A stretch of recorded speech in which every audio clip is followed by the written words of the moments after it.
মা কত মাখন লুকিয়ে রেখেছে। হ্যাঁ দাদা, আমিও জানতাম না। ভাই আর মাখন খেতে পারবো না, আমার পেট ভরে গেছে। আমাদের গোদাম ঘরের খোঁজ পেতে হলে আপনাকে মাখন খেতেই হবে দাদা। তোমার পরিকল্পনা সবসময় আমাকে বিপদে ফেলে ভাই। ব্যাস আর একটু খান দাদা। বলরাম, আর খেও না, তুমি কিন্তু অনেক মাখন খেয়েছো। ধন্যবাদ, বেঁচে গেলাম, না হলে আমার এবার পেটটাই ফেটে যেত। হার মানবেন না দাদা, পেটে আরেকটু জায়গায় নিশ্চয়ই আছে। আমাদের গোদাম ঘরের খোঁজ পেতে হবে তো নাকি?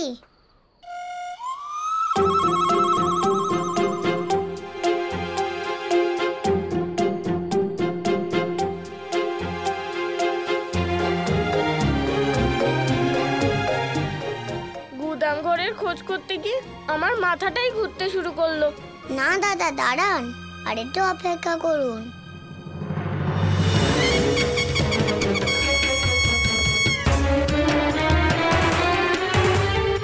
আরে আরে আরে দাঁড়ান দাদা, আপনি তো সব পরিকল্পনা বিফল করে দিলেন। আরে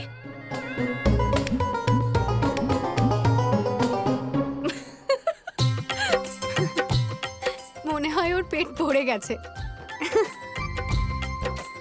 বলরাম, পেট ভরেছে তো নাকি আরেকটু নিয়ে আসবো?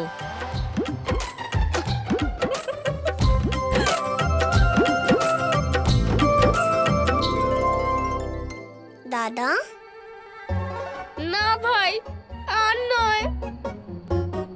আজকের পরিকল্পনা তো সফল হয়ে গেল।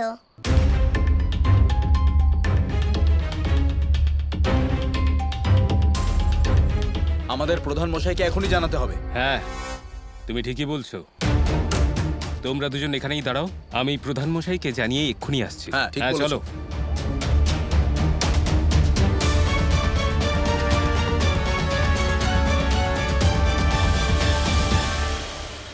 নন্দমশাই তাড়াতাড়ি আসুন।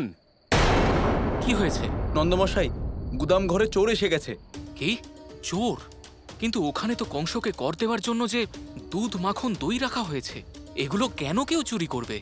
এরকম নয় তো নন্দমশাই, যে কেউ আমাদের কর দেওয়া থেকে আটকাতে চাইছে, যাতে কংসের নজর এই গোকুলবাসীর ওপরে পড়ে। এগুলো খুবই গুরুগম্ভীর বিষয়, আমাদের এখনই ওখানে যাওয়া উচিত। চলো।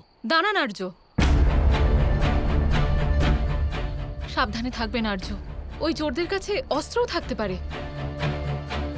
হ্যাঁ যশোদা, তুমি বাচ্চাদের খেয়াল রেখো, আমি এক্ষুনি আসছি। আচ্ছা আর্য, চলো। হে নারায়ণ, রক্ষা করুন। ভাই শুনলে তুমি? আমরা এখানে খোঁজ নেওয়ার চেষ্টা করলাম যে গোকুলবাসী কর দেওয়ার জন্য মাখন কোথায় রাখে, আর ওখানে চোর চুরি করতেও পৌঁছে গেছে। শান্ত হন দাদা। আমি আর শান্ত থাকতে পারছি না ভাই, প্রথমে এইটা জানতে হবে যে চোর কে। তুমি আবার হাসছো কেন ভাই? কারণ এবার যখন আপনি চোরকে ধরবেন তখন খুব মজা হবে দাদা। হ্যাঁ হ্যাঁ, আনন্দ তো অবশ্যই হবে। এমন ভাবে মারবো যে চোর চুরি করাই ভুলে যাবে।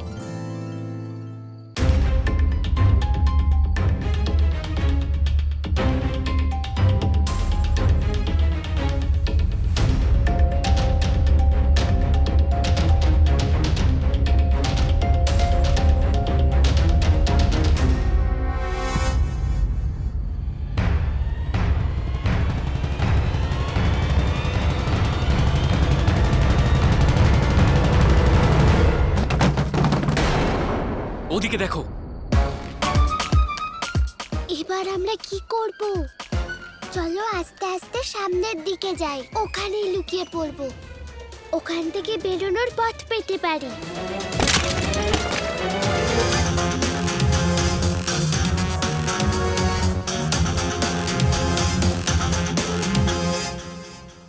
এখানে কেউ তো আছে।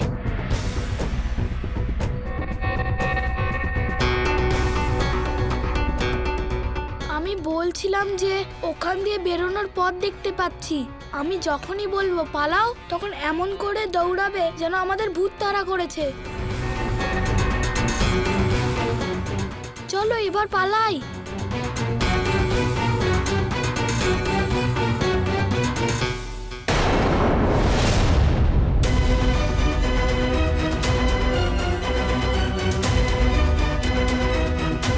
তোমরা দুজন এদিকে নজর রাখো, যাতে কেউ এখান থেকে বেঁচে ফিরতে না পারে।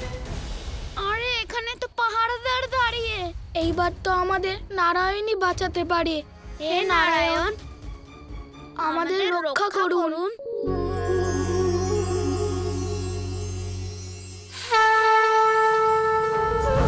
প্রিয় মাখন চোর বালক, শিরে শোভে ময়ূর পালক, ব্রজদুলাল নন্দলাল, জয় গোপাল জয় গোপাল, এ তো আমাদের গোপাল। নন্দলাল, জয় গোপাল জয় গোপাল।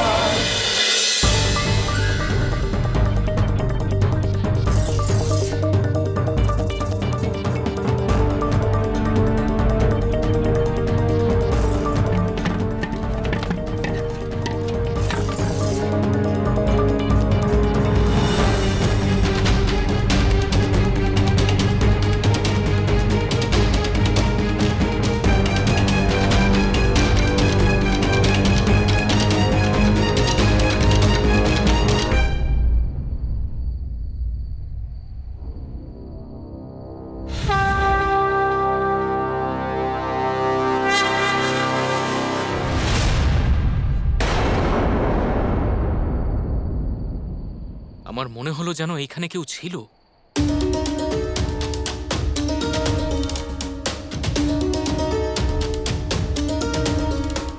এই গোপাল এখানে কোথা থেকে এলো আর আমাদের কোথায় নিয়ে যাচ্ছে?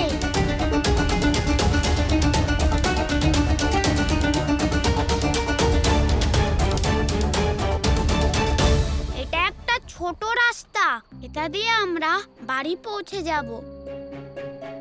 এবার কি করব? কার কথা শুনবো?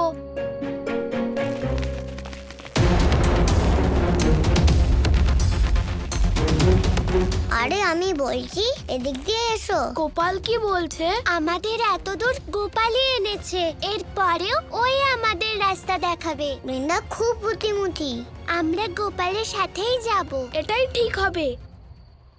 কৃষ্ণ, তুমি চলো।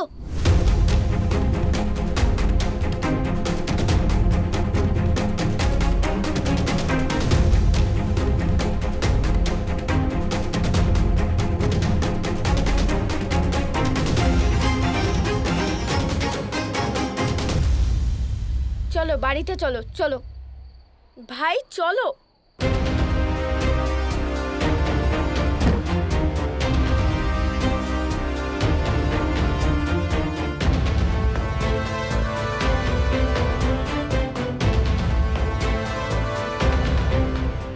আজ তো সাক্ষাৎ নারায়ণই আমাদের সবাইকে বাঁচিয়েছেন। বাহ ভাই বাহ। গোপাল, বলরাম, তোমাদের সাথে ভেতরে কে? এবার কি করব ভাই? মা ডাকছে দাদা, দরজাটা খুলতেই হবে। কে আছে তোমাদের সাথে ভেতরে? বলরাম, তোমরা এখানে কখন এলে?